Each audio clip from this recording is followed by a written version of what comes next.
Hardly any of them are here more than 100 years. They all come from other places around the Middle East. There is no historic people. And by us using the term Palestinian, Palestine, West Bank, we are already telling our enemies, you beat us. We are giving in and assuming and using your terminology for our situation and letting them steal our history and our identity. This is the historic land of the Jewish people for thousands of years. No other people has a claim to this land like we have.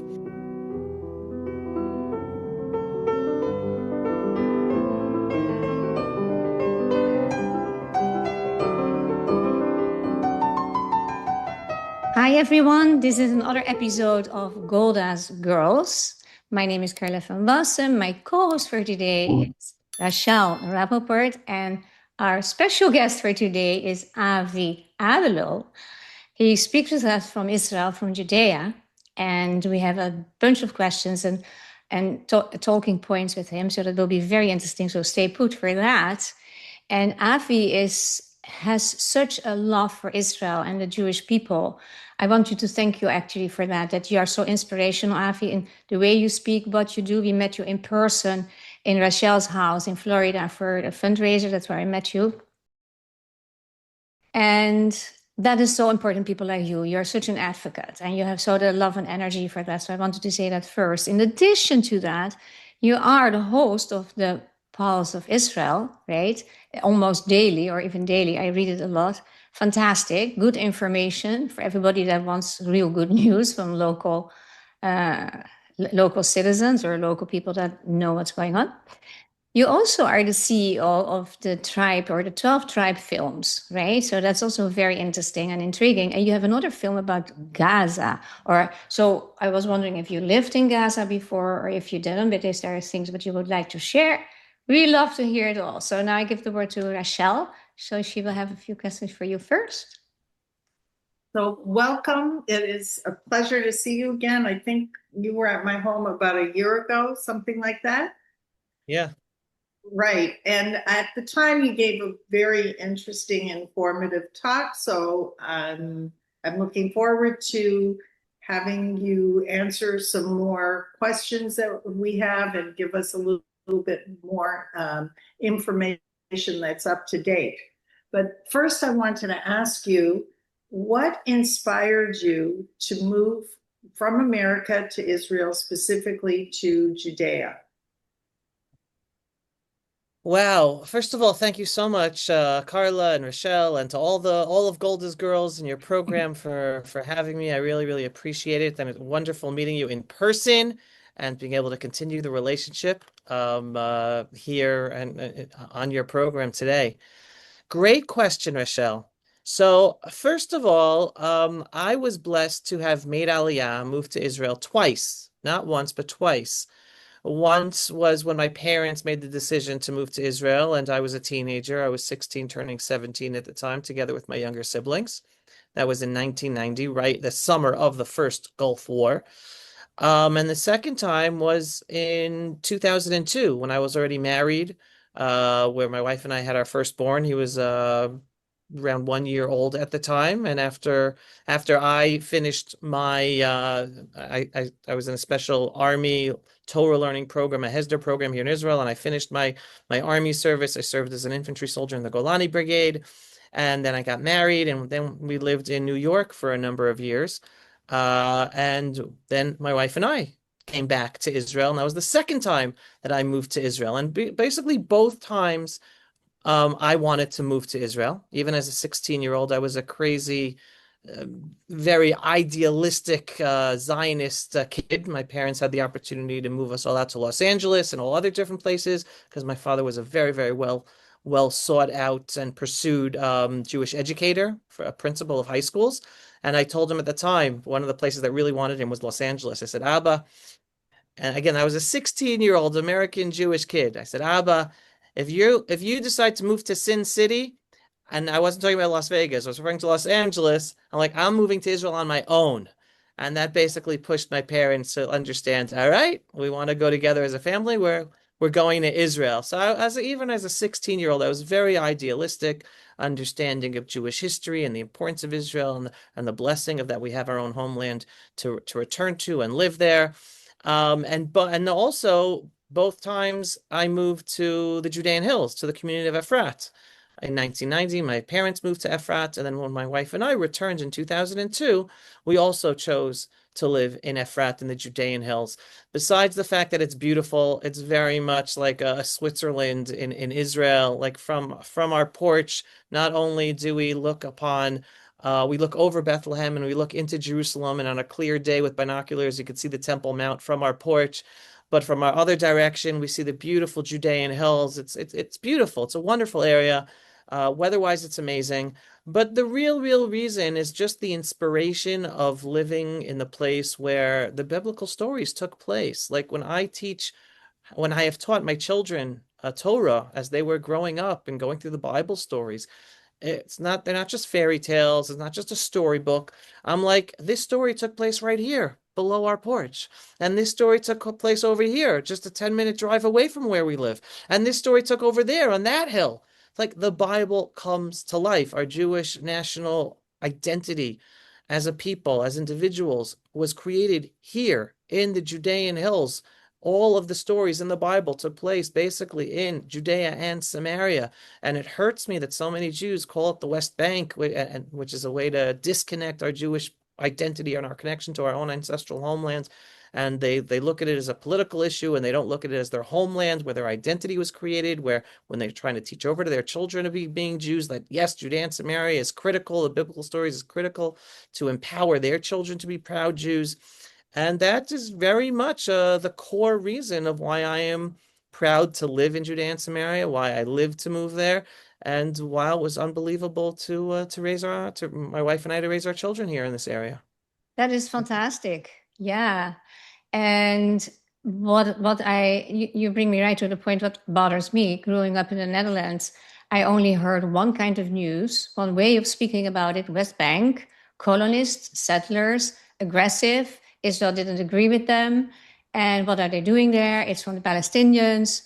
And okay, with the Oslo Accords, I think Arafat got offered 96% of the West Bank. I call it West Bank now, and didn't accept it. So that's of course how, and I know that in Israel there's diversity about it. What could you say legally? Because I totally understand your vision there, and I think you live in Part C, I think, right? I live where, would you In say? Part C, because at A, B, C, there are three Yes. divisions. Now, when I Yes. drove there lately, I think a few years ago, I go almost every year to Israel, but when a few years ago, I saw those big signs on the road that you drive through, and it's in old-fashioned language, you would say forbidden for Jews, but it was eloquently said, if you have an Israeli passport, you cannot enter here. Well, that is the apartheid from the other side. You don't never see in Israel, Correct. if you're Arabic or Christian, you cannot enter here. So, and I found that like shocking, like, wow, this is so clear. They have their own space. And yet in the news, you hear all the other negative things that don't tell about the good things. So how do you, and there are like 2 million Arabs living there, right? Palestinian Arabs. What would you say to them? What would you say, what can we do about that? How do you see a solution for this situation? Wow, so much to unpack there, Yeah, Carla. sorry. Yeah. No, all good. I'll try to keep it simple and as short as possible to help people really grasp the fundamentals and understand where I'm getting at. Because I can go right into what I believe the solution will be, because there is only one solution, but I want people to understand the background first. First of all, let's dissect the term West Bank. Anywhere in the world, I mean, when people hear about a bank, besides a financial institution, what does a bank refer to? West Bank, East Bank, South Bank, North Bank. It refers to the bank of a river. It's a geographic description of an area. Same thing here. The West Bank is a geographic description of the West Bank of the Jordan River. It's not the name of an area that belongs to any people, because in the discourse that we see in the news and even by Jewish organizations, which Yeah. kill me, they continue to use this term, West Bank. That's not the name of an area that historically belongs to anybody. It's just the geographic description of a landmass. The Yeah. East Bank of the Jordan River is the state of Jordan. The West Bank, and Yeah. usually a bank of a river is just a sliver, a meter, 10 meters, 100 meters, a whole. And anyone who looks at, you look at a map, what's the West Bank on a map? It's all of Judea and Samaria, like this kidney. What other bank of a river in the world it looks like a kidney? It's usually a sliver along a river. So people have to understand that what we're dealing with is not just a war with our lives. We're dealing with a propaganda war where even words are weaponized against us. So the term West Bank has been a weaponized term to tell Jews, oh, you have no connection with this land. That's why, to me, language is so important. I will not use the terminology West Bank. I will use, and I tell everyone, use Judea and Samaria. Let's not let them win the war of propaganda against us. Same thing as how the term today, Palestinian or Palestine, is used. There is no historic people called Palestinians. Yeah. Right. And all you have to do is your program is called Golda's Girls, right? There is a very famous quote. Former Prime Minister of Israel, Golda Meir, in some interview, you can go on YouTube and search for it and watch it. Golda Meir says she holds up her passport from under the British mandate of Palestine. She goes, I'm a Palestinian. Yeah. Right? Because it was Jews who were called Palestinians before the state of Israel was established in 1948. There was no people called Palestinians. No. No. There were Jews, were Palestinian Jews. You could say Palestinian Arabs. But anyone, I challenge everyone, go to Google or go to the archives of your libraries and look up the headlines from the newspapers, from the New York Times, from whatever, of what terminology they were using before the state of Israel was established in 1948. It was Palestine is invaded. Who was Palestine invaded by? By the Arabs. Yeah. And who is Palestine referring to? The Jews. Yeah. So it's like we've been so brainwashed because they've weaponized these terms. Palestine was the Jews, right? Palestinians doesn't exist. They're Arabs from all over the place, but they call themselves a nation called Palestinians, even though they have no history whatsoever. The ones in Gaza are mostly from Egypt. The ones in Judea and Samaria are from all over the Middle East. Hardly any of them are here more than 100 years. They all come from other places around the Middle East. There is no historic people. And by us using the term Palestinian, Palestine, West Bank, we are already telling our enemies, you beat us. We are giving in and assuming and using your terminology for our situation and letting them steal our history and our identity. This is the historic land of the Jewish people for thousands of years. No other people has a claim to this land like we have. So now jumping ahead to your question in terms of the actual legal state of the land of Israel. Again, we already said there is no historic state called Palestine. There is no historic people called Palestinians. There was the British Mandate of Palestine, but that's not a state of Palestine belonging to Palestinians. There is no legal decision document that gives any right of the land of the Jewish people to a people called Palestinians. There's no Palestinian leader in the 19th century or the 18th century or the 17th century. They have no history. They have no claim to this land. The last legal decision that was made by the international community that still stands today is the San Remo Conference back from the early 1920s. It was decided by the League of Nations, which is the precursor to the United Nations. And it was basically saying that the whole of the land of Israel is the ancestral homeland of the Jewish people, and the Jewish people should have sovereignty over all the land of Israel, including Judea and Samaria. People have to understand, Judea and Samaria was only created as an armistice line because of how the 1948 War of Independence ended.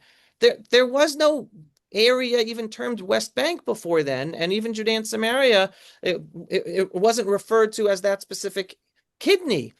All of Israel, including Judea and Samaria and Gaza, were given over to the Jewish people according to the international community back in the 1920s, the San Remo Conference and the League of Nations. And no international legal decision since then has ever negated that. Mm-hmm. So Jews have every legal right, according to international law, to be living in Judea and Samaria. Now, someone's going to say, oh, the partition plan of the United Nations of 1947. Great. It's wonderful that you bring that up. Guess what? The Arabs voted that down, right? It was not accepted by the Arabs. No. It was never accepted as a legal decision, changing the San Remo Conference of the early 1920s. Hence, the last international legal decision regarding the land within Israel, including Judea and Samaria, and who it belongs to, is the San Remo Conference. It all belongs to the Jewish people. And believe it or not, all of Jordan is supposed to belong to the Jewish people as well. But Britain reneged on its promise Yes.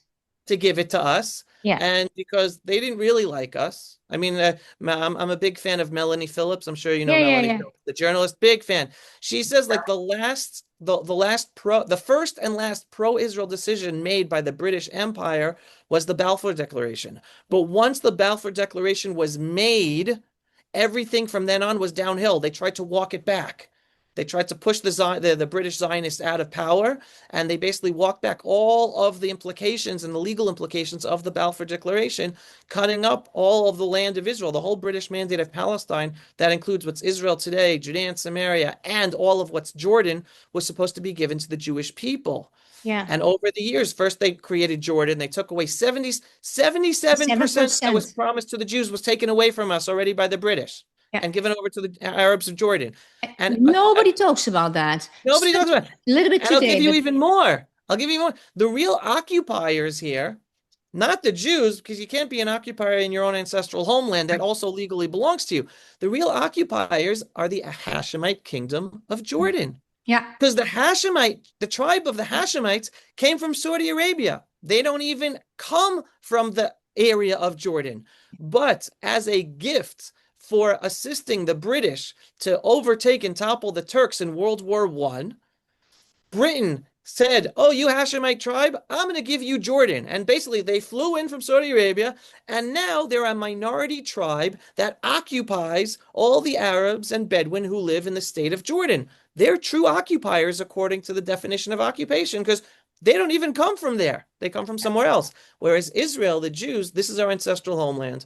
We've been living here forever, even after the Romans exiled majority of us after this destruction of the Second Temple. Still, Jews have remained here forever, and this is our ancestral homeland. So you can't be an occupier in your own homeland, including Judea and Samaria, where our national identity was created. So I hope I answered you and also gave you some more details there. Yeah, wonderful. So now going back to the situation of today, and I'm happy that you brought up the 77% giving to Jordan because nobody, I think the British people created a big problem, but nobody acknowledges today situation. Correct. So what with the 2 million people, the Arabs, for instance, that live in Judea and Samaria, and of course we have the checkpoints. We need that. I totally understand why. What do you think what will be the future? You said something before you would like to share your vision about that. So please go ahead. Yes, thank you. I forgot that was the ultimate There's so question much. you're asking. Yeah, exactly. Believe it or not, the solution is simple.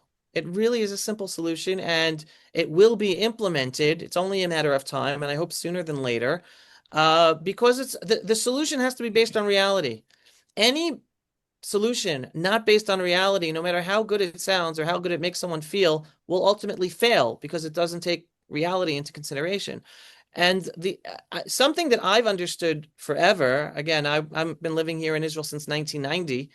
I was out in the streets protesting the Oslo peace accords. I was screaming in the streets with my parents and friends and neighbors that it would bring more war and terror and bloodshed, whitewashing a terrorist organization, giving them our land, giving them guns to try to protect us, thinking that they'll take care of the terrorists is a delusion.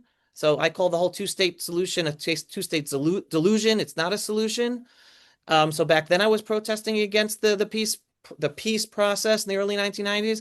Then I protested against the Gaza disengagement, saying that was going to turn into a disaster. And I snuck into the Gaza Strip and I was trying to help stop it from happening. This is back in the summer of 2005. And then I produced a movie called Home Game about what happened the summer of 2005 in the Gaza Strip and to the close to 10,000 Jews that were living in the Gaza Strip. So to me, it was clear as day back then that this two-state delusion is a delusion, and anyone who thinks about it or pushes for it is pushing us to a future of bloodshed and terror and not of peace. Yeah. And October 7th was a big wake-up call for many Jews and definitely many Israelis in Israel to realize, oh my God, let's focus on two different facts. Fact number one, the communities that were mostly devastated on that horrific day of October 7th were politically left-oriented communities that lived on the Gaza border, whether kibbutzim or moshavim. And those are communities where citizens were active in helping Gazans, bringing Gazans to hospitals, giving Gazans work in their communities, in their homes. They seriously believed in peace. They believed in coexistence, and they were the ones mutilated, massacred, raped, and kidnapped into Gaza in a higher percentage than everyone else because they're right there on the Gaza border. So that was a huge wake-up call for many Israelis. And I will quote a man from Kibbutz Be'eri. His name is Avi Abelow. He miraculously survived while he and his family were in their safe room. In the kibbutz of Be'eri, they were being attacked and shot while they were in their safe room. His wife was shot and killed right next to him in the safe room. His son, I think it was, I don't remember whether it was a son or daughter. One of them was murdered, bled to death in the safe room. And then him and he lost his leg. And him and one of his children were survived. All right. So out of the four of that safe room, only two of them survived. And it's very important I give that's what he experienced. And he calls October 7th a miraculous wake-up call for him. And I'm quoting him. This isn't Avi Abelow, the proud Jewish settler in Judea and Samaria. This is a political leftist whose family was massacred, and he miraculously survived the October 7th tragedy. He said, if what would have happened to him had instead happened to Jews in Judea and Samaria, he would have said, oh, it's because they live in Judea and Samaria. Right. And he would have pushed for the two-state delusion. We have to remove Jews from their homes. That's the only way we're going to have peace. And he goes, and this is his words. He goes, I'm thankful that it happened to me and not in Judea and Samaria, because that's the lesson that finally I realized. They don't kill us or use terror against us because of where we live.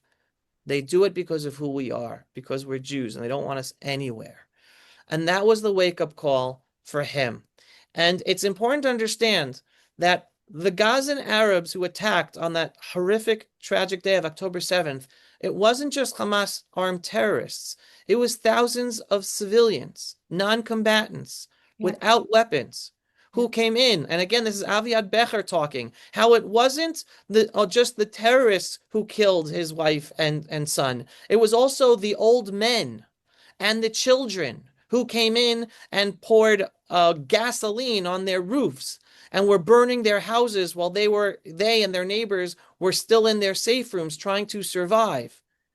They understood that they were attacked not just by armed terrorists, but by people who they were helping before, who they gave jobs to work in their communities, to work in their homes. Yeah. And it's important to understand there is no difference between the Arab Muslim in Gaza and the Arab Muslim in Bethlehem or in Hebron or in Jenin or in Qalqilia. They have the same education. It is a genocidal death cult that they get from their mother's milk. And again, this isn't Avi Abelow talking, and this is a reality that Jews have to internalize. There's a famous video of an Arab woman. I don't remember if she's from Gaza or Judea and Samaria, and she was being interviewed on Israeli television, a news program. Why is she being interviewed? Because Israel just allowed her to bring in her son to an Israeli hospital to get a life-saving treatment, and we saved the life of her son. Her son is I don't know if he's even a teenager, 12, 13 years old, maybe younger. And the interviewer, the Israeli TV anchor is asking this Arab Muslim mother whose son's life was just saved by Israeli doctors in an Israeli hospital. What is your dream for your son whose life was just saved? And she goes, my dream is for him to be a martyr. I knew you were going to say that. You know, it is so sick. It is so unbelievable. But, you know, all of this and this other Avi was talking about, it makes me wonder how much of an impact has this had on the left Israeli, the average left Israeli? Because to me, I think it would be a wake-up call about the reality. But it seems to me that it hasn't really impacted a large enough number of the left Israelis. I hope I'm wrong about that. So I'll answer that question, and then I'll go back to answering the full question of the ultimate solution that I think is really simple once we understand reality. And Rachel, thankfully, a majority of Israelis, even on the left, have woken up. You don't hear about it in the news. That's why I tell people do not listen to the news. Do not trust mainstream news, even Israeli and Jewish mainstream news. Only the Because Poles, right? only the pulse of Only the Israel. Poles. Um, uh, no, because it's not giving that picture across. Because unfortunately, there still is a kernel, a small minority of ideological, called on the political left, that are still delusional, that still ignore the realities that of the wake-up process that the majority of Israelis have gone through in Israel. But they're reporting, whether on TV, whether on radio, whether in print or online, does not give across the reality. Most Israelis, even on the political left, today understand the two-state is a delusion. We can't allow the Arabs to have self-rule, never again in Gaza, no two-state solution with a Palestinian Authority that is no better than Hamas. They also openly talk about doing more October 7th. We all know that they also want to plan. They're continuing to use terror against us every day. They also use the salami approach. Arafat was clear about that. Abbas and all their plans, they're all clear about it. It's just the Jews that we want. We're so afraid of wanting to believe what they say that we convince ourselves of what we want to believe. Oh, we can have peace with them. No, peace is impossible with them because they educate their children to murder us and destroy us. It's not about having one state next to us. It's having their entity replace us and us being thrown into the ocean. So what's the simple solution? So the simple solution is, one, understanding this is the reality. This is who we're living with. And it's not going to go. I wrote an article a number of months ago how I actually called out Prime Minister Benjamin Netanyahu for deluding the masses into thinking that we can denazify this entity that lives next to us. Just like the Western world was successful in denazifying Nazi Germany, that West Germany was able to come out of the ruins and rebuild without the Nazism, that can happen here. No, it can't happen here. Because here we're dealing with a 1,400-year-old religious ideology of jihad that exists not only in Israel, it exists in Germany, it exists in France, it exists in Florida, it exists in Michigan, it exists in New York State, it exists in Canada, New Zealand, Australia. You can't get rid of this ideology. It's a religious ideology to take over the world and subjugate anyone who's not Muslim. Yeah. That is the core of what we're up against. It's a religious war. You can't denazify this. And if anything, you have to let the Muslims do it themselves, only if and when they want it. No one else can have them do that. No, so in the meantime, how do we live with this? How do we live with this reality? We have these, and I believe the official numbers of how many Arab Muslims, and I don't call them Palestinians, they're Arab Muslims, because they might call themselves that, but it's a fake people, so I don't use that terminology. I think the numbers are much less, and we can live peacefully when, one, we ensure everyone who is a terrorist or supports terror no longer lives amongst us. Yeah. I don't who in Florida wants to have a community of terrorists living amongst them with guns who at any moment can shoot them. That's not a sustainable solution.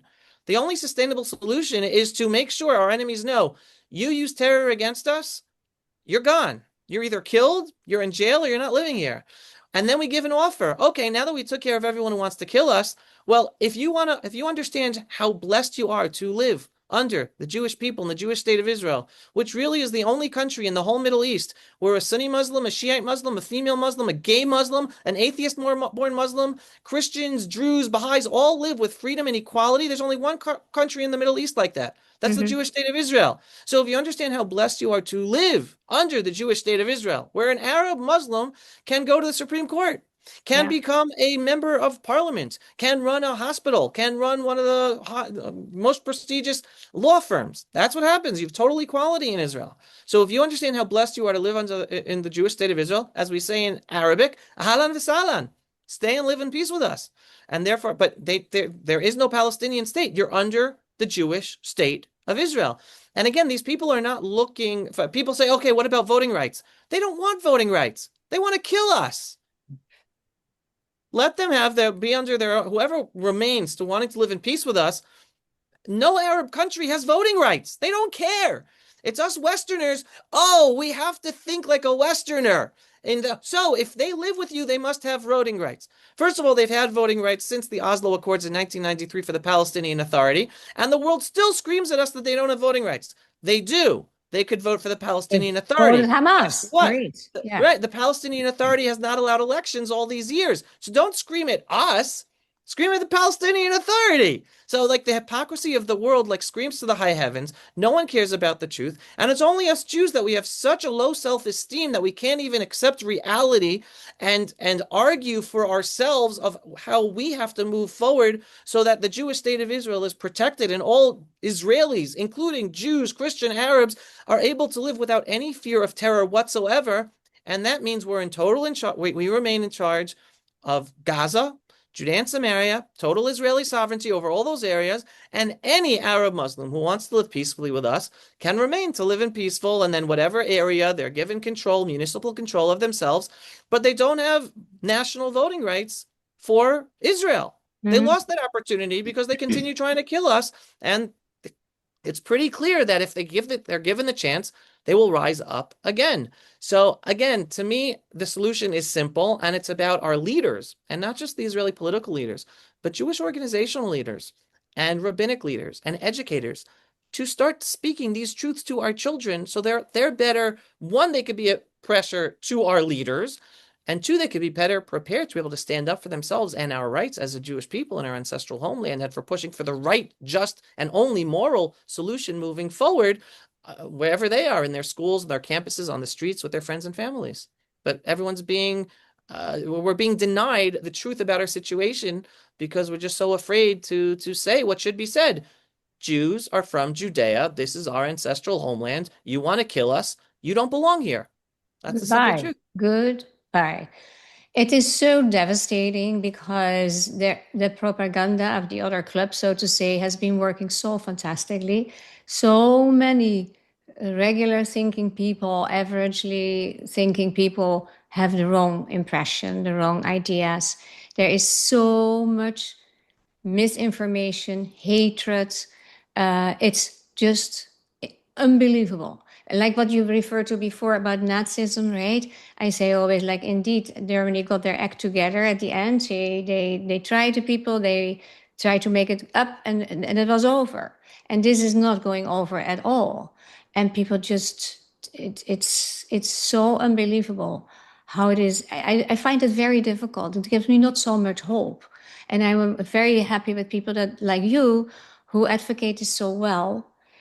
And there is so much brainwashing that needs to be undone, not only in the Muslim world, but also in the Western world.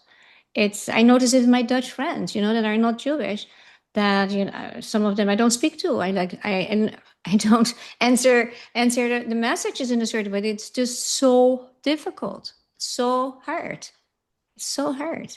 And the collective feelings of guilt that is also in Europe towards Jews, that people are tired of, oh yeah, the Holocaust stories. You see what they do themselves. So it's just impossible.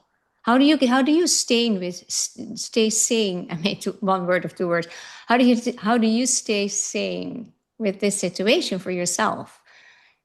Wow. So first of all, I've actually been calling out the process, the horrors of what the jihadi Muslims are doing across the West for decades. Yeah. So I've been awake to this literally for decades. I mean, I literally wrote a letter to the editor of a paper in New York City back in the 1990s when I was living there, where they wrote an article praising all the Jewish organizations for all the help they were assisting the Muslim community to get organized to work at the local level and the state level and the federal level, and praising, like, we know what it was like to be refugees and come in and have to stand up for ourselves and work with the authorities, and now we're giving over, we're passing it forward, paying it forward to the Muslim community coming to America.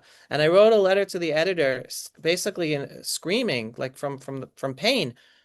You got, and a little more nicer than how I'm going to say right now, but I basically said, don't you see what's happening in Europe? jihadi Muslims are coming and destroying Western Europe. And the Jewish organizations you're celebrating that you're actively doing the same thing in America, you're burying the grave of American Jewry by actively working and helping the Muslims get organized in America. This is the beginning of the 1990s. I mean, it was clear to me already by what we were witnessing. And I like to explain to people, I have nothing against Muslims. Nothing. Believe it or not, the biggest victims of the jihadization that's taking place in the Western world are the Muslims who ran away from the Middle East to escape the persecution and oppression of the Islamic jihadis from their home countries. And they go to Germany and they go to America and they go to France, they come to Britain. And instead of getting the protection of the Western world, all of a sudden the Western world is tolerant of the jihadis that also come in, allowing them to preach from mosques in Britain and France and America about killing the infidel, destroying America and France and Britain from the inside. And then the Muslims who came to escape that basically have to deal with that same persecution and oppression. This is now a cultural oppression in the West, in the countries of freedom. So they're the biggest victims of the Western world not having the tools or the guts to stand up against a evil that is out there. I mean, again, the Muslim, anyone familiar with the Muslim Brotherhood Foundation trial in the beginning of the 1990s, the documentation that's on the docket of the American justice system has their written out strategy to destroy America from within. This is the beginning of the 1990s. The American system, the American public, politicians, they should know about this. That's what they're doing in America, destroying America from within, the Red-Green Alliance. And so to go to your question, right? So basically, I've known about this all these years, and I've been calling out and vocal about it all these years. Now other people are vocal. Many more people are vocal. But in a sense, it's too late. But where's my optimism? My optimism is because I'm Jewish. My optimism is because I have faith in God. My optimism is because I see the process the Jewish people are going through today in our ancestral homeland. The Jews have never been stronger and more united in purpose as a Jewish people, probably since biblical times, than we are today in the land of Israel. So I see a positive future for the Jewish people in Israel. I do not see a positive future for the West. And I believe the West is going to have, and again, I'm talking about all the West, Germany, France, Sweden, Britain, America, Canada, Australia, New Zealand. There's literally going to be civil wars in those countries. And I hope the Western powers win. I do. But my call to my fellow Jews is wake up, because the Jew is the canary in the coal mine. We're always the one to get hit first whenever the situation gets bad.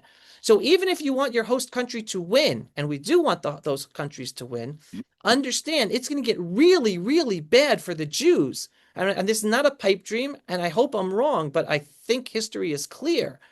So we're going to get hit bad. We're going to get hit bad from the left, because already we've been getting hit. It's already mainstreamed in the left, Jew hatred. It's in Washington. It's already there within the jihadi communities in the West. And now it's growing even on the right in America, on the conservative right. And they're coalescing. And now you have people on the right and people on the left pushing the same Jew hating, anti-Semitic, anti-Israel messages.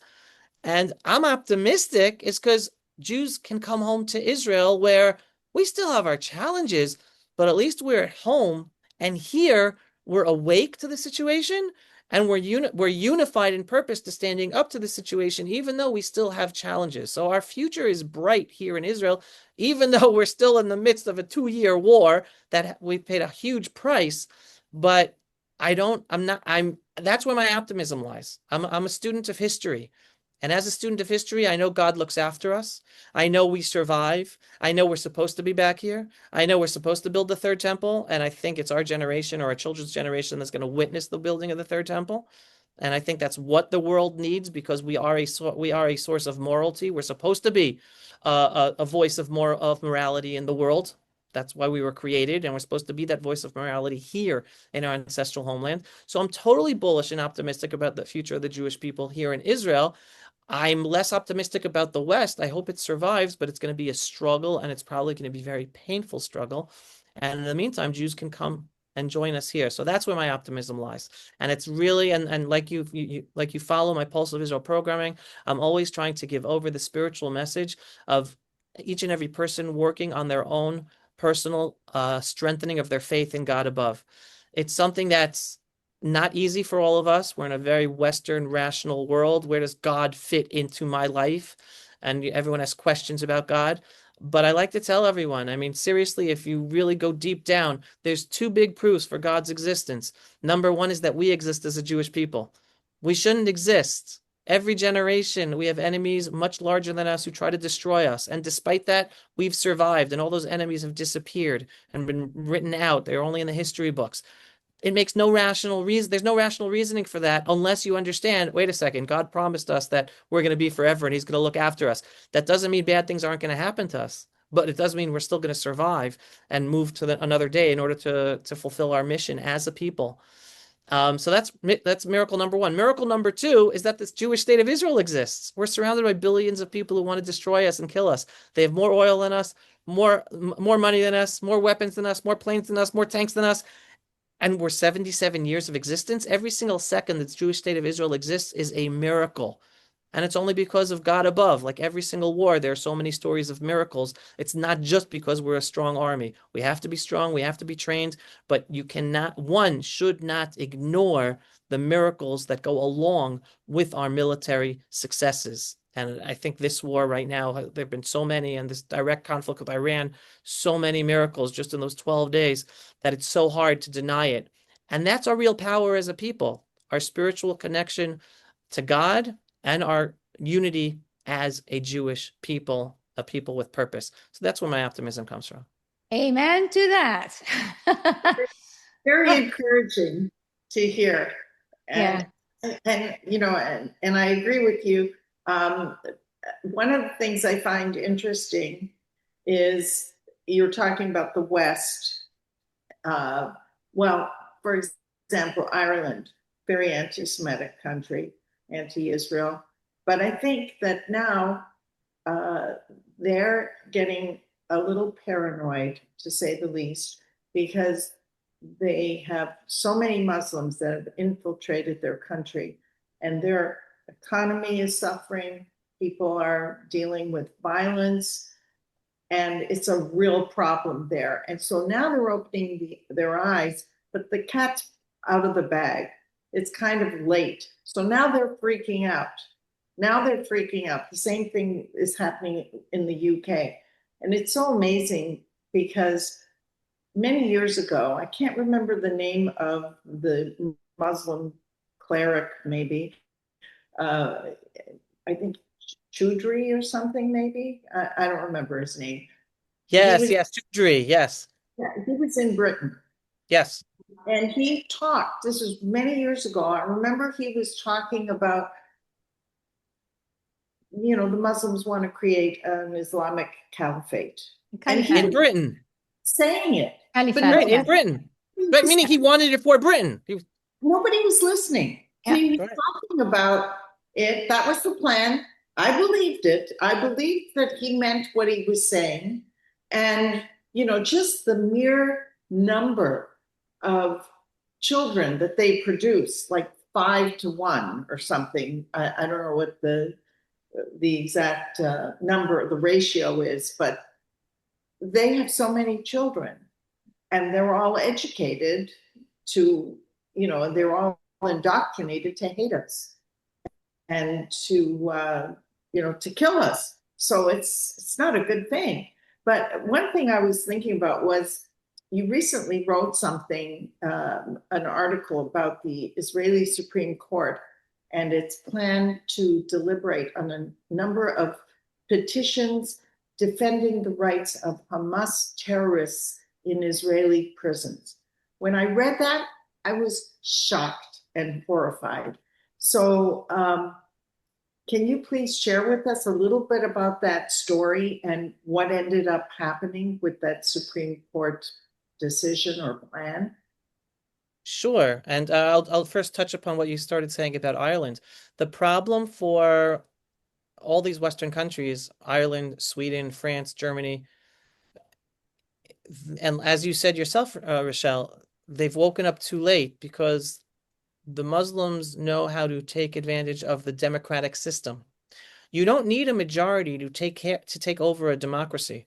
All you need, and I'm sure you both are very politically active in America, all you need is a big enough core group to pressure politicians to want your votes. So as long as you are a group of tens of thousands of people who, oh, we'll vote for you if you stand up for us, that's it. You got the politician. The politician's not going to be looking about what's right anymore. He wants your vote in order to be elected.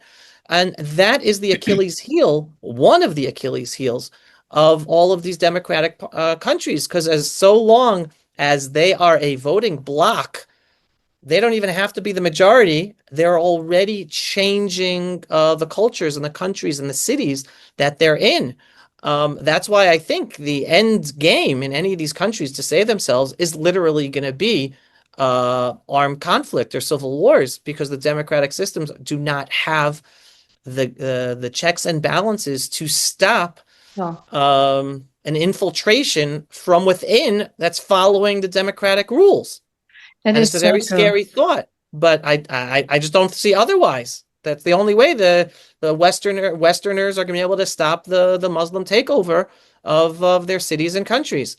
Then going to Israel's Supreme Court, unfortunately, again, this is going back 2 years, but right before the horrific attack, the tragic attack on Simchat Torah, October 7th, 2023, and some can say even one of the reasons that that attack ended up happening was because Israel was going through a judicial reform protest movement, meaning the Netanyahu government was hoping to make changes to the judicial system to reform it, because it's a very undemocratic system. It's basically the justice system acts like a political actor. They don't act out of justice. They act out of their own political ideology. They make decisions based on their own political ideology. They stop government decisions based on political ideology. They stop political appointments based on their political ideology. They're a political actor, the Supreme Court, attorney generals. It's not a justice system. It's a political actor, and it's been harnessed to stop the right-wing religious public in Israel from impacting change via the democratic system by abusing the justice system in the name of the law. So I've been talking about this again for years. And it was the protest movement against some of these changes, which the changes were so minor, they wouldn't even have made any difference whatsoever. But there was the whole protest movement that then brought about soldiers to say that they weren't going to serve in the army, even if Iran attacked us. It was insane. And that's basically what led Sinwar in Gaza to think, oh, the Jewish people in Israel are very divided. The soldiers aren't going to serve in the army. Let's attack, right? So still today, like the case you're talking about today, every day there are more and more examples of how they're a political actor using a progressive value system instead of looking at the law and just making judgments based on the law. For instance, right now, I'll just give you a very simple case that highlights the hypocrisy. For months now, the attorney generals with the Supreme Court have been stopping the prime minister from appointing a new head of intelligence, of Shabak, right? The law is black and white. The prime minister, the government can fire the head of intelligence, can hire the head of intelligence. It's a written law, black and white.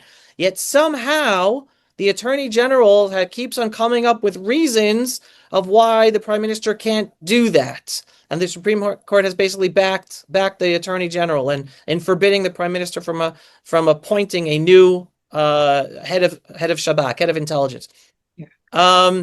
However, just last week or 2 weeks ago, the prime minister was allowed to appoint a replacement, a temporary replacement for the head of Shabak, who was the second in control, the second of command. Now, why should the attorney general allow the prime minister to appoint a temporary replacement according to the law if she thinks, according to the law, he's forbidden from appointing a permanent replacement? There's no legal logic to it whatsoever, but it's because they don't have a problem ideologically with the person who is second in charge, who's now the temporary head, and they do have a problem ideologically with the person that the prime minister wants to appoint as the head of the Shabak, okay? Now, at the same time that this is going on, They also said, oh, during the war with Iran, it was the courts were in emergency session, and therefore they had to push off. It was supposed to be a legal proceeding having to deal with deciding whether the prime minister can appoint this the head of intelligence. Now, again, head of intelligence, that's like one of the three most important roles in the whole state of Israel in our security. And Netanyahu keeps on saying, I need this role to be filled by someone who I trust, who's going to be great at the role for Israel's security. It's for every single Israeli citizen that it's necessary to have this appointment made. But no, the Supreme Court said, no, we're at war. We have to push off this proceeding. But at the same time, they were allowing and sitting in the Supreme Court for proceedings dealing with the rights of Hamas terrorists sitting in Israeli jails, which again highlights the hypocrisy. Wait a second, if we're in an emergency situation, you can't even sit and talk about a proceeding having to deal with a security issue, the appointment of a head of intelligence, but yet you're sitting on all these cases dealing with the rights of Hamas terrorists? No. The hypocrisy screams to the high heavens, and thankfully, because of the public pressure, because someone found out about it and publicized it, then the Supreme Court said, "Okay, we're not gonna talk about these issues now." But it's another hypocrisy. There's no reason that the Supreme Court should at all even be dealing with these cases. Those are cases that should be gone to the lower courts. But because over the years the legal system has allowed itself to have the Supreme Court created to be a political actor, they basically have made everything judicial. Anyone, including the government of Sweden, because this happens, money from the governments of Sweden, Britain, Germany, France are used to fund Supreme Court cases where it's basically trying to set precedent against the security policies of the state of Israel. Because they use nonprofit organizations from the left, funded by European governments, in order to influence Israeli policy. And the Supreme Court is basically an open door. Yes, we'll let you do that, because they've allowed themselves to be a political actor to deal with every single issue under the sun. And unfortunately, the political left has used that over the years in order to stop policy, stop us from being able to protect ourselves, influence war strategy, war policy, defense strategy. I mean, I'm a soldier, and I know whenever I'm called up to reserves and my children are in reserves, the rules of engagement are insane. Whether even during this war and before the war. Why? Because the legal establishment has made it insane. Because they're always looking out for rights of terrorists more than the rights of us to defend ourselves properly. Why is that? Why is that? Because it's a progressive value system. They use a progressive value system, and they look at themselves as if they're the United Nations and not the Supreme Court of the Jewish state of Israel to protect the lives of Israeli citizens. And it's very sad, and that's why judicial reform is so needed, because lives are literally being lost because of the legal proceedings, legal decisions, court cases, decisions of these attorney generals. They unfortunately literally are getting Israelis killed. And that's why judicial reform is so necessary. And that's why I've been vocal about it for decades. And after this war, we have to push forward, even up against all the voices that are going to be against it, because there are going to be voices against this, just like they were before the war. It's hard to even imagine that after that wake-up call of October 7th, that people still would be left-leaning and have their priorities all messed up.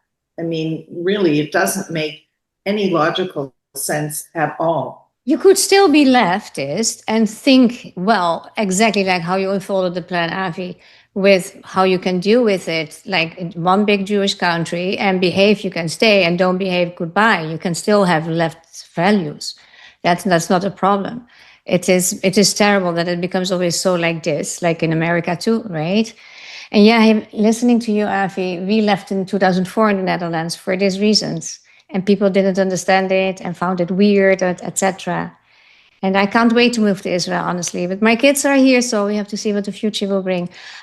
We are going now to our habit of speaking about the one that we want to put in the lights, in the spotlight, who is a Jew hater or anti-Semite or did something else, said something else terrible. So Rachel, please go ahead.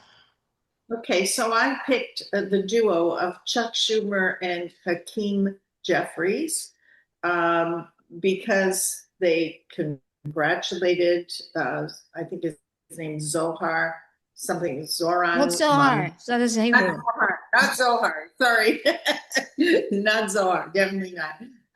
Zoran Mandani, who's on his primary win for New York City mayor.